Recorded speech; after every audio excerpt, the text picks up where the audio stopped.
Hello students, welcome back to the second lecture of sound class 9th physics. यहाँ पे अब हम लोग, जैसे कि मैंने आपको पिछले लेक्चर में छोड़ा था वेव पे, और मैंने बताया था कि अब कुछ कैरेक्टरिस्टिक्स ऑफ वेव बच गए हैं जिसका जरूरत आगे हम लोग को साउंड में होने वाला है। तो उसी कैरेक्टरिस्टिक्स के बारे में हम लोग अभी पढ़ेंगे। पहला इसमें जो आता है वो है एम्पलीट्यूड। अब देखिए, ये सब आपको क्लास 8 में ही पढ़ाया गया था, लेकिन अभी भी दिक्कत है आपको तो कोई टेंशन नहीं है, मैं आपको बेसिक से शुरू करूँगा। तो एकदम बेसिक से हम जाएंगे, एम्पलीट्यूड क्या है। अब देखिए, कैरेक्टरिस्टिक का मतलब तो मुझे उम्मीद है आप समझते होंगे। कैरेक्टरिस्टिक सिंपली मीन्स कि वो चीज़ जो किसी को डिफाइन करे। जैसे एज ए ह्यूमन हम लोग का कैरेक्टरिस्टिक्स है कि हम आराम से चल लेते हैं। वही जानवरों का कैरेक्टरिस्टिक है, वो दो पैर पे नहीं चल सकते हैं वो लोग। तो उन लोग का बोला जाता है कि 4 पैर है, लेकिन हम लोग के पास 2 पैर 2 हाथ है, आँख है, नाक है, ये सब जो है यही हम लोग का कैरेक्टरिस्टिक्स है। उसी तरह से जब एक वेव रहता है, एक वेव का पिक्चर सिंपल में देखिए, हम लोग उस टाइम में देखे थे पिछले लेक्चर में कि कैसे ग्राफ को हम लोग पिक्टोरियली रिप्रेजेंट कर सकते हैं ग्राफिकली। तो इस तरह से अगर होता था तो उस केस में ये कोई ग्राफ हो सकता है ये डेंसिटी डिस्टेंस हो, या आप डेंसिटी डिस्टेंस ना लेके आप क्या ले लें, डेंसिटी टाइम, कोई भी ले ले। तो चलिए अभी सिंपल में समझते हैं कि ये डेंसिटी दिखा रहा है, ये एक, इसको हम लोग बोलते थे मीन पोजिशन। यानी कोई पार्टिकल है ना, कोई पार्टिकल अगर साउंड की बात करें तो उस केस में पार्टिकल क्या करता है, अप डाउन वाइब्रेट करता रहता है। तो उस कंडीशन में इस चोटी को हम लोग, अगर ये लॉन्गिट्यूडिनल वेव है तो कंप्रेशन बोलते हैं, नहीं तो अगर ट्रांसवर्स वेव है तो इसी को क्रेस्ट बोलते हैं, सबसे ऊपर वाला चोटी है। और ये चीज़ जो है नीचे आया, वो चीज़ क्या है, वो चीज़ इसका क्या है, वो चीज़ ट्रफ बोलते हैं ट्रांसवर्स में, और रेफ्लेक्शन बोलते हैं किसमें, लॉन्गिट्यूडिनल वेव में। ये सब हम लोग जान लेते हैं। इसको मीन पोजीशन बोलते हैं। मान ये पार्टिकल है, ये पार्टिकल यहाँ से कितना डिस्प्लेस हो सकता है, उसी को जो हाईएस्ट पॉइंट डिस्प्लेसमेंट का है उसको क्रेस्ट बोलते हैं, और नीचे ट्रफ बोलते हैं। अब इसी चीज़ को बोलता है एम्पलीट्यूड। एम्पलीट्यूड सिंपली मीन्स कि मैक्सिमम कितना डिस्प्लेस हुआ है। कहने के लिए तो पार्टिकल यहाँ से यहाँ भी गया, यहाँ से यहाँ भी गया, यहाँ से यहाँ भी गया, लेकिन मैक्सिमम कितना गया, तो आप देख सकते हैं मैक्सिमम ये गया है, और नीचे भी तो मैक्सिमम ये गया है। ये दोनों सेम ही रहेगा, कभी ऐसा नहीं होगा कि ये ज़्यादा हो गया ये कम हो गया। आपको पिक्चर में अगर थोड़ा दिख भी रहा है तो कोई टेंशन नहीं है, दोनों सेम ही रहता है। तो कितना मैक्सिमम डिस्प्लेसमेंट होता है पार्टिकल का, इसी को बोला जाता है कि कहाँ से, मीन पोजीशन से, इसी को बोला जाता है एम्पलीट्यूड। इसको पढ़ के हम लोग क्या करेंगे, देखिए ये डिसाइड करता है कि आप कितना जोर से बोल रहे हैं। जब आप ज़्यादा बोलते हैं तो आपकी कंडीशन में आप ज़्यादा एनर्जी आपका जब लगता है बोलने में, तो उस केस में ये ज़्यादा होता है, और बोल्ड जब आपका आवाज़ निकलता है ना, उस केस में ये चीज़ अलग होता है। तो कोई साउंड बोल्ड है या फीबल है, या उसमें कम एनर्जी या ज़्यादा एनर्जी, उस हिसाब से जो साउंड निकलता है उसको हम डिसाइड कर सकते हैं। इसीलिए ये सब पढ़ना जरूरी है। जैसे क्रेस्ट है ये, तो क्रेस्ट है ना ये पॉइंट, अब इसका मीन पोजीशन से कितना हाइट है, इसी चीज़ को कितना डिस्टेंस है, इसी चीज़ को बोला जाता है एम्पलीट्यूड। मान लीजिए यहाँ पे एक पार्टिकल था, कोई एयर का मॉलिक्यूल ही था, वो डिस्प्लेस किया होगा ऊपर भी और नीचे भी। तो वो मैक्सिमम डिस्प्लेसमेंट क्या है पार्टिकल का, किसका पार्टिकल, तो मीडियम का पार्टिकल का, कहाँ से, मीन पोजीशन से, जब एक वेव चलता रहता है उस कंडीशन में, उसी को बोलते हैं क्या, एम्पलीट्यूड। तो अगर हम एम्पलीट्यूड को डिफाइन करना चाहिए तो कैसे डिफाइन कर सकते हैं, बहुत तरीके हैं। मैं एक सिंपल सा लिख देता हूँ, क्या, maximum displacement of particle, maximum कितना डिस्प्लेस हो रहा है क्या चीज़, कोई particles, displacement of particles of a medium from their mean position. Mean position तो आप समझे ना, जब वो स्टेबल है, बीच में है, आराम से है, अब उसी से वो to and fro up and down करता है। तो of a medium from mean position, from their mean position, इसी चीज़ को बोला जाता है क्या, एम्पलीट्यूड। आई होप कि आपको इसमें कोई दिक्कत आएगा नहीं, इतना सिंपल चीज़ तो है। जब वेव चलते रहता है उस कंडीशन, वेव प्रोपेगेट करते रहता है इस कंडीशन में। ओके, अब देखिए ऐसा नहीं कि इसमें ये अलग होगा इसमें अलग होगा, दोनों चीज़ सेम रहता है। ठीक, अब देखिए इसको कुछ और तरीके से मैं डिफाइन कर देता हूँ। जैसे इसको बोल सकते हैं कि हाइट ऑफ क्रेस्ट और ट्रफ। क्रेस्ट क्या है, यही ना हाईएस्ट पॉइंट है, तो ज़्यादा से ज़्यादा पार्टिकल कहाँ तक जाएगा, यहाँ तक। तो इसी को ये क्या है, यही तो है हाइट ऑफ क्रस्ट। अगर परपेंडिकुलर यहाँ से गिरा देंगे तो एक हाइट मिल जाएगा, मैथ वाले आप अच्छे से समझ रहे होंगे। तो हाइट ऑफ क्रेस्ट को भी हम लोग क्या बोल सकते हैं, एम्पलीट्यूड। तो एम्पलीट्यूड को हम लोग और बोल सकते हैं, एम्पलीट्यूड है क्या, तो it is height of crest of trough. ये हाइट है किस चीज़ का, क्रेस्ट और ट्रफ। हाइट वहाँ लिखिए, हाइट में लिखिए, आप चाहते हैं तो डेप्थ से लिख लीजिए, गहराई, क्योंकि नीचे हम लोग गहराई पसंद करते हैं हाइट से, दोनों तो डिस्टेंस ही है। अगर हम बात करें तो दोनों तो डिस्टेंस ही है, ऊपर करें या नीचे, पर हम लोग अक्सर अप एंड डाउन ज़्यादा अच्छा रहता है, दोनों तो डिस्टेंस ही है। तो हाइट ऑफ क्रेस्ट और डेप्थ ऑफ ट्रफ, इसको हम लोग क्या बोल सकते हैं, एम्पलीट्यूड। ओके, रियली में ये एम्पलीट्यूड है क्या, अगर हम बात करें तो ये कुछ और नहीं, डिस्टेंस है। यानी बोला मैक्सिमम डिस्टेंस या डिस्प्लेसमेंट। डिस्टेंस डिस्प्लेसमेंट होता क्या है, डिस्टेंस डिस्प्लेसमेंट होता है कि अगर मोशन से बात करें तो कोई मोशन में जब आता है तो उसके लेंथ, उसके पाथ का लेंथ, तो यहाँ पे भी ये इसका पाथ क्या है, ऐसा कुछ, ऐसे गया और ऐसे भी आया है। तो उस कंडीशन में ये जो गया है, ये चीज़ क्या है, यही लेंथ जो है, यही चीज़ का क्या कहलाएगा, डिस्टेंस या डिस्प्लेसमेंट, और यही कहेगा एम्पलीट्यूड। तो अगर हम बात करें इसका ऐसा यूनिट का, यस, ये भी एक फिजिकल क्वांटिटी है, फिजिकल क्वांटिटी है तो ऐसा यूनिट होगा ही इसका। तो इसका अगर बात करें तो चूंकि ये डिस्टेंस है तो इस कंडीशन में इसका ऐसा यूनिट जो होगा वो क्या हो जाएगा, तो ऐसा यूनिट हो जाएगा इसका जो डिस्टेंस डिस्प्लेसमेंट का होता है। यस, आपने ठीक सुना, मीटर होगा इसका ऐसा यूनिट, एम से डिनोट करेंगे। ओके, और जैसे मैंने बताया था एक चीज और नोट कर लीजिए जो हम लोग को कैरेक्टरिस्टिक्स ऑफ वेव में वेव के वक्त काम आएगा कि amplitude of A wave, amplitude जो होता है वेव का वो डायरेक्टली प्रोपोर्शनल होता है, या सिंपली बोल सकते हैं is a measure of energy. कितना जोर से कोई चीज बोल रहा है, कितना एनर्जी लगा रहा है, उस हिसाब से एम्पलीट्यूड उतना ज़्यादा होगा। कोई ऐसा है, मान लीजिए इतना ये ऐसे ग्राफ जा रहा है, ज़्यादा आपको क्रिस्ट और ट्रफ दिख रहा है, मतलब उसमें ज़्यादा एनर्जी है। अब कोई इससे भी कम दिख रहा है, कुछ ऐसे ऐसे जा रहा है, तो उसमें कम एनर्जी है। ठीक है, वो जो साउंड निकला हुआ है उसमें कम एनर्जी है। तो एनर्जी को डिसाइड करने का काम कौन करता है, एम्पलीट्यूड, मैक्सिमम डिस्प्लेसमेंट। तो amplitude of A wave is a measure of its energy, इसके एनर्जी का। जितना ज़्यादा एनर्जी कहने का मतलब greater the energy, greater the energy greater will be amplitude. जितना बड़ा ज़्यादा एनर्जी उतना क्या होगा, एम्पलीट्यूड, एम्पलीट्यूड। अब इसी से रिलेटेड एक टर्म है जो कि इसी का भाई ही है बोल सकते हैं, जो कि है वेवलेंथ। और नाम से पता चला वेवलेंथ मतलब लेंथ ऑफ वेव। जी आपने ठीक बोला, वेवलेंथ अगर हम बात करते हैं, wavelength simply means length of wave, wavelength. Okay, अब देखिए वेवलेंथ, अब लेंथ ऑफ वेव निकालना तो इसका क्या मतलब है। देखिए लेंथ ऑफ वेव, एक वेव का क्या मतलब है कि एक बार ऐसे गया और एक बार ऐसे है, ये लेंथ ऑफ वेव है। अगर हम सिंपली अगर बेसिक समझे, ये अगर एक वेव जा रहा है तो एक वेव कब कंप्लीट हो गया, एक वेव एक बार वो मैक्सिमम गया और एक बार मिनिमम। ये है कोई पार्टिकल अगर वाइब्रेट कर रहा है तो वो एक बार इधर जाता है और एक बार इधर, यही तो इसका एक वेव कंप्लीट हुआ है, एक ऑक्सीलेशन कंप्लीट हुआ। अगर कोई पेंडुलम है, पेंडुलम को हम यहाँ पे रखे हुए हैं, तो एक वेव इसका कब कंप्लीट होगा, मान लीजिए यहाँ से गया तो इधर जाएगा, फिर लौटेगा, फिर इधर जाएगा और फिर यहाँ आएगा, ये इसका एक वेव कंप्लीट हुआ। तो एक वेव करने का मतलब हम लोग सिंपली यही बोल सकते हैं कि एक कंप्रेशन जो कि यहाँ है, अगर ये लॉन्गिट्यूडिनल वेव है, या एक क्रेस्ट और ट्रफ को पार करना।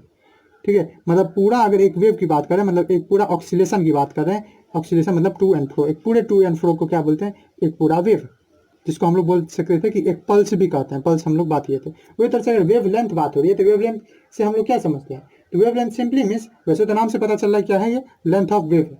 जी हाँ, इसमें कोई गलत बात नहीं, हम लोग बोलते हैं अगर लेंथ ऑफ वेव है तो हाँ ठीक है।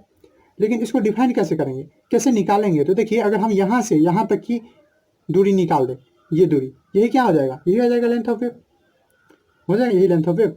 कि वो जो पार्टिकल था यहाँ पे मीन पोजीशन पे, ये कितना इधर से इधर गया और वो कहाँ तक चला, जो पार्टिकल था वो कहाँ तक चला, कितना डिस्टेंस, यही ना होता है डिस्टेंस, आपको याद हो तो इधर हम डेंसिटी दिखाते हैं और इधर डिस्टेंस, तो यही है ना डिस्टेंस। तो वही तो पूछ रहा है कि लेंथ ऑफ वेव मतलब क्या, डिस्टेंस ऑफ वेव, कितना डिस्टेंस वेव कंप्लीट करता है एक साइकिल में, उसको क्या बोलेंगे, एक साइकिल, एक रोटेशन में या एक ऑक्सीलेशन में, उसी को बोलेंगे क्या, वेव लेंथ। तो आप ऐसे भी डिफाइन कर सकते हैं कि हम लोग क्या निकाल लें, हम लोग डिस्टेंस निकालें, क्या चीज़ निकालें, डिस्टेंस, किसके किसके बीच में, तो जब वो एक पीरियोडिक टाइम में चलते रहता है, मतलब एक टाइम के बाद रिपीट करते रहता है ना वेव, उसको हम लोग टाइम पीरियड कहते हैं। वो हम लोग आते हैं कि कितना टाइम में एक बार एक वेव कंप्लीट हो जाता है, उसको टाइम पीरियड बोलते हैं। तो वेव लेंथ जो साउंड का है या किसी वेव का है, ये बोला जाता है कि ये डिस्टेंस ट्रेवल किया जाएगा उसके पीरियोडिक टाइम में। मतलब मान लीजिए कि एक सेकंड बाद एक वेव फिर से रिपीट हो रहा है, फिर दूसरे सेकंड में यहाँ पे आ गया, तो ये जो है, तो ये टाइम में कितना वो डिस्टेंस ट्रेवल कर रहा है, इसको हम लोग बोलते हैं क्या चीज़, इसको बोलते हैं वेव लेंथ। ऐसे भी डिफाइन कर सकते हैं क्या चीज़, ये distance travel by wave, distance length of wave बोल सकते हैं, डिस्टेंस ट्रेवल्ड बाय वेव बोल सकते हैं, किसमें, in its periodic time, in its periodic time. और अगर निकालना हो, और आप जो बुक में ज़्यादातर डेफिनेशन देखेंगे वो ये देखेंगे कि डिस्टेंस बिटवीन, ये मैं वेव थोड़ा और बढ़ा रहा हूँ, इसको एक्सटेंड कर रहा हूँ, ये मान लीजिए यहाँ तक है, तो डिस्टेंस बिटवीन टू, अगर ये लॉन्गिट्यूडिनल वेव है तो इसको बोलते हैं कंप्रेशन, तो डिस्टेंस बिटवीन टू कंप्रेशन या डिस्टेंस बिटवीन टू रेयरफेक्शन, या इसी चीज़ को अगर ये ट्रांसवर्स वेव है तो डिस्टेंस बिटवीन टू क्रेस्ट और टू कंजिक्यूटिव ट्रफ, कंजिक्यूटिव मतलब लगातार, तो इसी चीज़ को, तो हाँ यहाँ भी निकल जाएगा ना, यहाँ से ये गया और ऐसे करते करते करते करते यहाँ तक आया, ये भी तो इसका वेव कंप्लीट है। देखिए आपको लगेगा एक आधा यहाँ है और आधा का आधा यहाँ है, आधा यहाँ आधा आधा मिलकर क्या हो जाएगा पूरा, तो ये क्या हो गया, ये और ये मिलके एक बन गया चोटी, और एक चोटी नीचे है, तो क्या हो गया, ये टोटल हो गया ना। तो आप ऐसे अगर नहीं डिफाइन करना चाहते कि डिस्टेंस ट्रेवल किया गया इसके द्वारा पीरियोडिक टाइम में, तो आप ऐसे डिफाइन कर लीजिए कि distance between two consecutive crest, दो लगातार क्रेस्ट, और जरूरी नहीं है कि पहला और दूसरा ही, आप कहीं पे भी जाके मेजर कर सकते हैं। तो टू कंजिक्यूटिव क्रेस्ट या टू कंजिक्यूटिव ट्रफ के बीच में जो डिस्टेंस होता है उसी चीज़ को हम लोग क्या बोलेंगे, वेवलेंथ। ऐसा नहीं है क्रेस्ट और ट्रफ के बीच में, आप यहाँ से लीजिए, यहाँ से और स्टार्ट कीजिए और यहाँ पे खत्म कर लीजिए, ठीक है। यहाँ से आप देख रहे हैं कि थोड़ा इधर आया और इधर ज़्यादा हो गया, मतलब लगभग जो ये इतना दूरी यहाँ बचा हुआ है उसको ये क्या कर, ये कंपनसेट कर देगा। तो कैसे भी, पर अगर हम लोग को वर्ड में एक अच्छा सा डिफिनीशन देना चाहे तो क्या बोल देंगे इसको, सबसे ईजी में जो बुक भी लिखता है और बच्चे भी प्रेफर करते हैं कि ये डिस्टेंस है किसके बीच में, बिटवीन टू कंजिक्यूटिव, दो लगातार कंप्रेशन, अगर लॉन्गिट्यूडिनल वेव है तो कंप्रेशन, और to consecutive rarefaction. I hope कि आप ये सब जानते हैं, कंप्रेशन, रेयरफैक्शन, और पिछला वीडियो आप देख के आए हैं। अगर नहीं आए हैं तो वहाँ पे दिक्कत होगा ही, मैंने वहाँ पे डिटेल में बताया हुआ कंप्रेशन क्या होता है, रेयरफैक्शन क्या होता है, लॉन्गिट्यूडिनल वेव क्या है, ट्रांसवर्स वेव क्या है। तो रेयरफैक्शन ओके, या अगर ट्रांसवर्स है तो टू कंजिक्यूटिव क्रेस्ट और टफ, इसी चीज़ को बोलते हैं। ओके, यूनिट क्या होगा इसका, ऑफकोर्स ये भी क्या है, ये भी डिस्टेंस है, तो इसका भी ऐसा यूनिट क्या होने वाला है, ऐसा यूनिट होने वाला है इसका metre.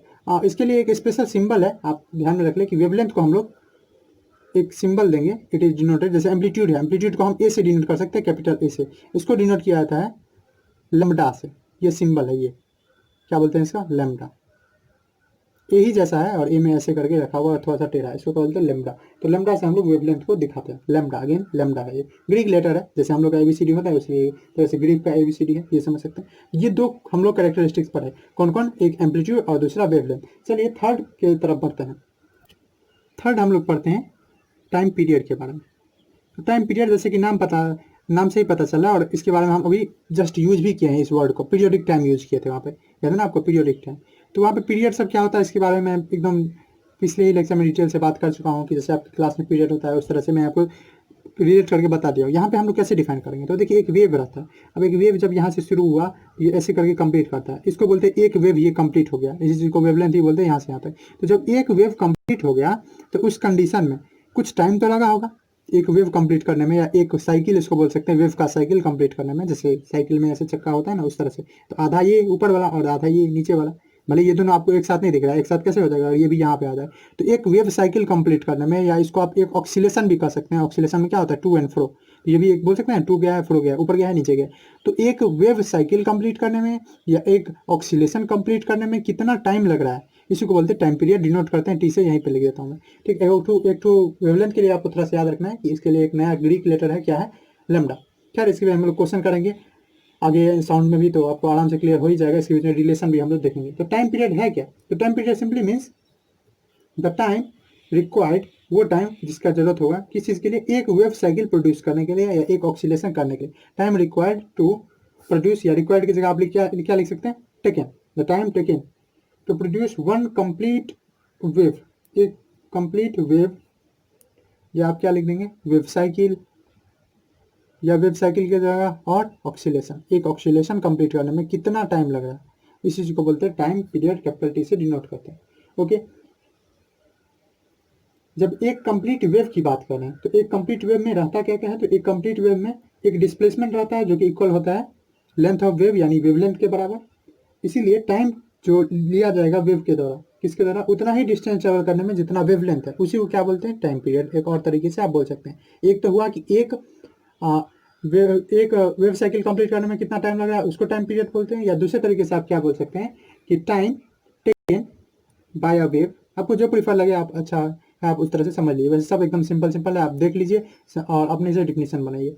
Time taken by a wave, time जो कि एक वेव लेगा किस चीज़ के लिए, टू ट्रेवल ए डिस्टेंस, उतना डिस्टेंस ट्रेवल करने के लिए जो किसके इक्वल हो, equal to its wavelength, equal to its wavelength, उसी को क्या बोल देंगे, उसी को बोल देंगे हम लोग टाइम पीरियड और पीरियडिक टाइम। वही ना बोले वेवलेंथ, एक वेव साइकिल कंप्लीट हुआ उसमें ही जितना डिस्टेंस ट्रेवल किया उसी को वेवलेंथ बोले, तो उतना डिस्टेंस ट्रेवल करने में कितना टाइम लग रहा है उसी को टाइम पीरियड बोल देंगे। या एक साइकिल में, एक ऑक्सीलेशन में, एक पीरियोडिक मोशन में कितना टाइम लग रहा है उसी को टाइम पीरियड। बहुत सारे तरीके हैं बात करने के, तो ये हुआ टाइम पीरियड। ओके, अब चूंकि ये है क्या, तो ये है टाइम पीरियड, टाइम को दिखाता है, तो इसीलिए इसका अगर ऐसा यूनिट बात करें तो ऐसा यूनिट इसका क्या हो जाएगा, सेकंड यूनिट जिसमें मेजर करता है, तो इसका सेकंड हो जाएगा। चलिए फाइनली बढ़ते हैं फोर्थ की तरफ, और फोर्थ है फ्रीक्वेंसी। तो इसके बारे में पढ़ते हैं कि ये आखिर फ्रीक्वेंसी क्या चीज़ है। तो देखिए एक चीज़ है, अभी हम लोग बात किए थे कि कितना टाइम लग रहा है एक वेव को एक अपना साइकिल कंप्लीट करने में, और ये बहुत कम टाइम लगेगा। अगर हम कोई चीज़ को जल्दी से वाइब्रेट कर दें तो वो चीज़ एक सेकंड में बहुत बार वाइब्रेट कर लेगा, नहीं, ये तो बात हुआ क्या कि कितना टाइम लगेगा, वो मिली सेकंड में लगेगा। हो सकता है 1 सेकंड में 5 बार कोई चीज़ वाइब्रेट कर दे। यही देखिए मैं इसको वाइब्रेट कर रहा हूँ तो 1 सेकंड में कितना बार वही वाइब्रेट कर जा रहा है, आपको अच्छे से दिख भी नहीं रहा है। तो ऐसे ऐसे जो है ये वाइब्रेट जो हो रहा है, ऐसे ऐसे वाइब्रेट हो रहा है, मैं जल्दी जल्दी कर रहा हूँ तब भी वैसे ही वैसे हो रहा है। तो उस कंडीशन में अगर हम बात करें, हर केस में हम लोग चाहते हैं कि एक में हम लोग निकालें, 1 सेकंड में। आपको याद हो जैसे आपको 10 टॉफ़ी का दाम बता दिया जाए और उसके हिसाब से आपको पूछा जाए 15 टॉफ़ी का, तो आपको दिक्कत होगा। लेकिन यही आपको 1 टॉफ़ी का पहले निकाल दिया जाए, 1 टॉफ़ी का 5 रुपये दाम है, 10 का बताओ तो आराम से आप 50 का बोल सकते हैं कि 50 रुपये उसका हो जाएगा। तो उसी तरह से हम लोग एक में, वन में, यूनिट में ज़्यादा इंटरेस्टेड रहते हैं। आप याद कीजिए, आप जब स्पीड डिफाइन किए थे तो वहाँ भी डिफाइन किए थे distance travel per unit time, और वहाँ यूनिट टाइम का क्या मतलब था, 1 सेकंड, 1 मिनट, इस तरह का। उसी तरह से फ्रीक्वेंसी भी डिफाइन करने वक्त हम लोग ये देखते हैं कि चलो ये तो बात ठीक है कि एक वेव कंप्लीट करने में जितना टाइम लग रहा है उसको टाइम पीरियड बोलते हैं। 1 सेकंड में कितना करेगा, क्योंकि वेव तो बहुत जल्दी जल्दी वाइब्रेट करता है, बहुत जल्दी जल्दी वाइब्रेट करता है। तो अगर वो उतना वाइब्रेट कर रहा है तो 1 सेकंड में कितना करेगा, इसी को बोलते हैं फ्रीक्वेंसी। फ्रीक्वेंसी आपको कोई हैवी टर्म नहीं है। फ्रीक्वेंसी सिंपली मीन्स कि 1 सेकंड में कोई वेव कितना बार ऑक्सीलेट कर रहा है या कितना बार वेव साइकिल कंप्लीट कर रहा है, इसी को बोलते हैं हम लोग फ्रीक्वेंसी। डिफाइन कैसे करेंगे, तो डिफाइन करेंगे इसको कि द नंबर ऑफ वेव या नंबर ऑफ वेव साइकिल, यानी ना कितना बार, तो नंबर ऑफ वेव या वेव साइकिल कंप्लीटेड या प्रोड्यूस्ड पर सेकंड। पर सेकंड में यानी 1 सेकंड में कितना बार हो रहा है। पहला सेकंड में 10 बार हुआ तो 10 हो जाएगा इसका फ्रीक्वेंसी, दूसरे सेकंड में भी 10 बार हुआ तो 10 उसका भी फ्रीक्वेंसी हो गया। ओके, तो हम लोग को अगर फ्रीक्वेंसी निकालना है और फ्रीक्वेंसी को डिफाइन करना है तो कैसे बोलेंगे, तो ये सिंपली है द नंबर ऑफ वेव्स या वेव साइकिल या ऑक्सीलेशन प्रोड्यूस्ड पर सेकंड, प्रोड्यूस्ड पर सेकंड। ओके, ऐसे भी बोल सकते हैं कि ये रेट है, जिस हिसाब से स्पीड है, रेट है या स्पीड है किस चीज़ का, वेव के प्रोड्यूस होने का। जो जितना ज़्यादा स्पीड होगा उसका फ्रीक्वेंसी उतना ज़्यादा, उतना जल्दी जल्दी ये होगा। फ्रीक्वेंसी मतलब होता क्या है, आप इसका हिंदी में जाएंगे तो बारंबार, मतलब बार बार कितना बार रिपीट हो रहा है, फिर कितना बार रिपीट हो रहा है, कितना टाइम से रिपीट कर रहा है, इस चीज़ को बोलते हैं फ्रीक्वेंसी। तो रेट या speed of production of wave या rate at which waves are produce, production of wave by a source, कोई सोर्स होता है, वही चीज़ को बोलते हैं। इस वो किससे दिखाते हैं, फ्रीक्वेंसी से। फ्रीक्वेंसी को आपको बुक में ऐसा एफ से दिख जाएगा, कहीं कहीं ये आपको यूज किया जाएगा भी और थोड़ा स्टे है, इसको न्यू बोलते हैं, तो इससे भी आपको डिनोट किया जा सकता है। ओके, आप एफ बी से भी काम चला सकते हैं। ठीक, तो नंबर ऑफ वेव या wave cycle of A wave, जो कि एक निकालते हैं हम लोग, उसी चीज़ को 1 सेकंड में कितना ट्रेवल कर रहा है पर सेकंड या 1 सेकंड, प्रोड्यूस इन 1 सेकंड, उसी को हम लोग बोलते हैं क्या, फ्रीक्वेंसी। आई होप कि आपको ये समझ में आया होगा। यूनिट इसका थोड़ा सा अलग है, इसका हम लोग अभी रिलेशन भी देखेंगे सब कुछ में, और एक यूनिट इसका थोड़ा अलग है। इसका यूनिट जो होता है वो एक साइंटिस्ट के नाम पे पड़ा है, Rudolf Hertz, Henry Rudolf Hertz उनका नाम है, आपको फिगर दिख रहा होगा, उनके ही नाम पे पड़ा है, और इसका यूनिट होता है हर्ट्ज। ठीक है, क्या पढ़ेंगे इसको, हर्ट्ज। हेनरी रूडोल्फ हर्ट्ज पूरा साइंटिस्ट का नाम है, उन्हीं के नाम पे ये पड़ा है, उनके ऑनर में ये पड़ा है हर्ट्ज। हर्ज का मल्टीपल यूनिट भी है, जैसे आपको किलो हर्ज मिल जाएगा, ठीक है, तो किलो हर्ज भी आपको मिल सकता है। इसको सिंबल से कैसे दिखाएंगे, तो इसको सिंबल से ऐसे दिखाएंगे, H Z, H Z, H Z इसको दिखाएंगे। और इसका बड़ा बड़ा यूनिट भी आपको मिल सकता है, किलो हर्ज, तो उस कंडीशन में आप किलो एच जेड, ये कितना हो जाएगा, 1000 हर्ज, पता ही आपको, किलो मतलब होता है 1000, उस तरह से किलो मेगा भी आपको मिल सकते हैं। ओके,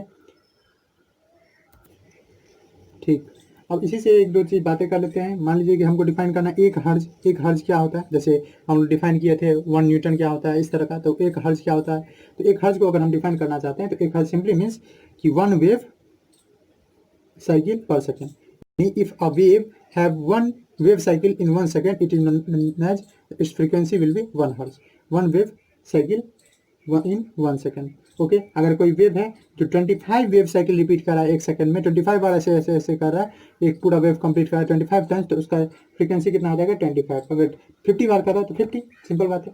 ओके, अब एक बहुत इंपॉर्टेंट बात आती है जो आपसे पूछा भी जाता है एमसीक्यू में भी, और कंपटीशन लेवल पर भी आपको पूछा जाएगा कि क्या फ्रीक्वेंसी मीडियम पे डिपेंड करता है। जैसे आपको लाइट में ही पढ़ाया गया और साउंड में ही पढ़ाया जाएगा कि जो स्पीड है साउंड का, वो चीज़ डिपेंड करता है मीडियम पे। जैसे आपको बताया गया होगा लाइट के लिए कि लाइट एयर में या वैक्यूम में सबसे स्पीड चलता है, लिक्विड में आता है तो वो उससे कम हो जाता है, और सॉलिड में बहुत कम चलता है। यानी ग्लास में अगर चलने को बोला जाए तो ग्लास में जो प्रोपेगेशन होता है लाइट का, ट्रेवल करता है लाइट, वो कम करता है, वाटर में उससे ज़्यादा और गैस में बहुत ज़्यादा। इसी तरह साउंड का भी अपना है, साउंड का जस्ट उल्टा है, सॉलिड में ज़्यादा ट्रेवल करता है ज़्यादा स्पीड से, लिक्विड में उससे कम, गैस से उसमें कम। कारण है, सबका कारण है। पर यहाँ पे बात आती है जब फ्रीक्वेंसी की, कोई भी वेव की फ्रीक्वेंसी की, तो फ्रीक्वेंसी किसी भी मीडियम पे डिपेंड नहीं करती है। ये बहुत इंपॉर्टेंट पॉइंट है, आप लिख लेंगे यहाँ पे कि फ्रीक्वेंसी जो है, frequency of A wave does not depend, ये नहीं डिपेंड करता है किस पे, does not depend on nature of medium, on nature of medium. ये कोई भी मीडियम में जाए तो फ्रीक्वेंसी उसका सेम ही रहने वाला है, और इसका काम आपको न्यूमेरिकल भी बनाने में बहुत आएगा आगे, नेचर ऑफ मीडियम। ओके, अब देखिए कुछ रिलेशन, ये सब हम लोग जानने के बाद कुछ रिलेशन देखते हैं, जैसे कि फ्रीक्वेंसी का क्या होता है। यहाँ से पहले फ्रीक्वेंसी का एक फार्मूला ड्राइव कर लेते हैं, आप लोग देखे होंगे, बचपन में देखे होंगे, F = 1/t होता है।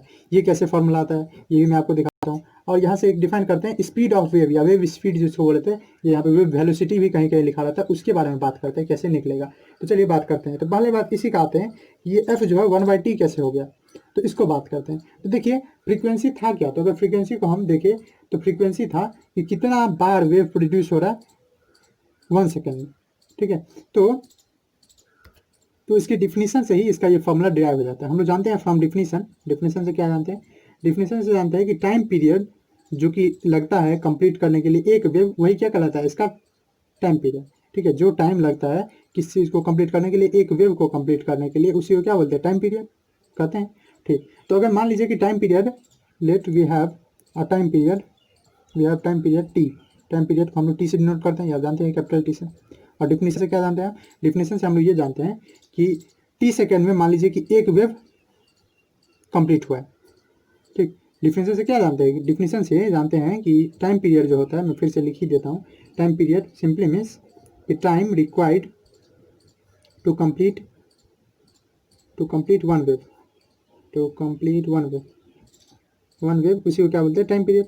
तो मान लीजिए कि टी सेकेंड में एक वेव कंप्लीट होता है। अब ये टी सेकेंड बहुत, तो इसी चीज़ को मैं यहाँ लिख देता हूँ, क्या लिख देता हूँ कि number of wave produced in T second, waves produced in T second equal to 1। मतलब टी सेकेंड है कोई, अब टी सेकेंड जरूरी नहीं कि टी सेकेंड एक ही सेकेंड हो, 2 सेकेंड हो, बहुत कम भी हो सकता है। तो टी सेकेंड इक्वल टू 1, हम लोग ये एक एज्यूम्पशन ले रहे हैं, एग्जाम्पशन ले रहे हैं कि अगर टी टाइम पीरियड है उसमें एक वेव प्रोड्यूस हुआ है, वही ना बोलते टाइम पीरियड, मतलब कितना टाइम लगता है एक वेव प्रोड्यूस करने के लिए। मैं वही डिफिनीशन लिखा हूँ, देखिए अब डिफिनीशन ही लिखा हूँ कि कितना वेव प्रोड्यूस हुआ है टी सेकेंड में, मान लीजिए कि 1।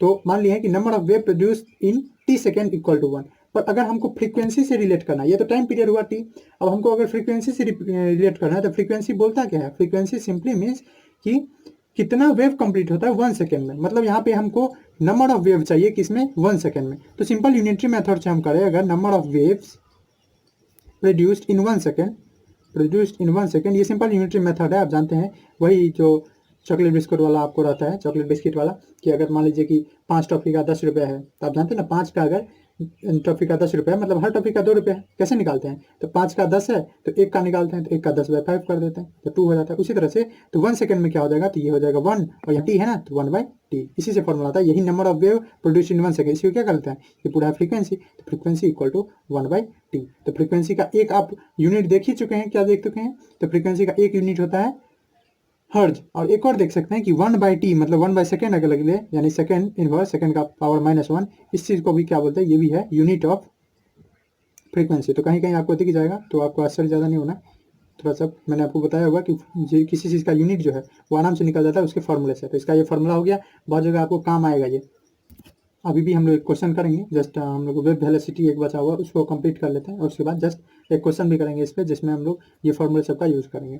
तो चलिए बढ़ते हैं वेव वेलोसिटी की तरफ। चलिए अभी तक वेवलेंथ समझ गए कि लेंथ ऑफ वेव है, जो कंजुगेटिव कंप्रेशन रेयरफेक्शन का स्ट्रोक ट्रफ के बीच में आता है। हम लोग टाइम पीरियड के बारे में समझ गए, हम लोग फ्रीक्वेंसी के बारे में समझ गए, अब वेलोसिटी के बारे में अभी नहीं समझे। वेलोसिटी क्या चीज़ डिफाइन करता है, मतलब क्या चीज़ डिफाइन करता है, तो वेलोसिटी डिफाइन करता है डिस्टेंस और टाइम के बीच में रिलेशन।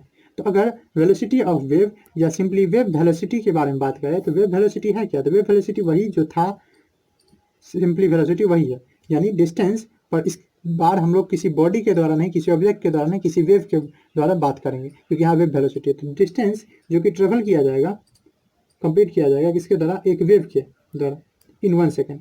बोलेंगे ऐसा कुछ तो 1 सेकेंड में निकाले थे, 1 सेकेंड में आप निकाले थे कि कितना बार वेव कंप्लीट हो रहा है, डिस्टेंस नहीं निकाले थे आप। यहाँ पे क्या निकाल रहे हैं, यहाँ पे डिस्टेंस निकाल रहे हैं 1 सेकेंड में, वहाँ निकाल रहे थे कितना वेव कंप्लीट हो रहा है 1 सेकेंड में, जिसको हम लोग फ्रीक्वेंसी बोले थे। यहाँ पे distance travel by a wave in 1 second, यही चीज़ क्या कहलाता है, it's called its velocity, it's called its velocity. किसका वेलोसिटी, वेव का वेलोसिटी, ठीक। अब देखिए अगर इसका फॉर्मूला बनाना चाहे तो वेव वेलोसिटी जो है, जिसको हम अगर v से दिखाए तो ये क्या हो जाएगा, ये सिंपली मीन्स फॉर्मूला ही बोल रहा है कि डिस्टेंस जो कि ट्रेवल करेगा और 1 सेकेंड में, यानी टाइम टेकन, यानी distance travel per unit time, तो टाइम टेकन। तो यहाँ से वेव वेलोसिटी, यहाँ पे डिस्टेंस ट्रेवल किसके द्वारा, बाई वेव, ये आप लिख लेंगे बाई वेव।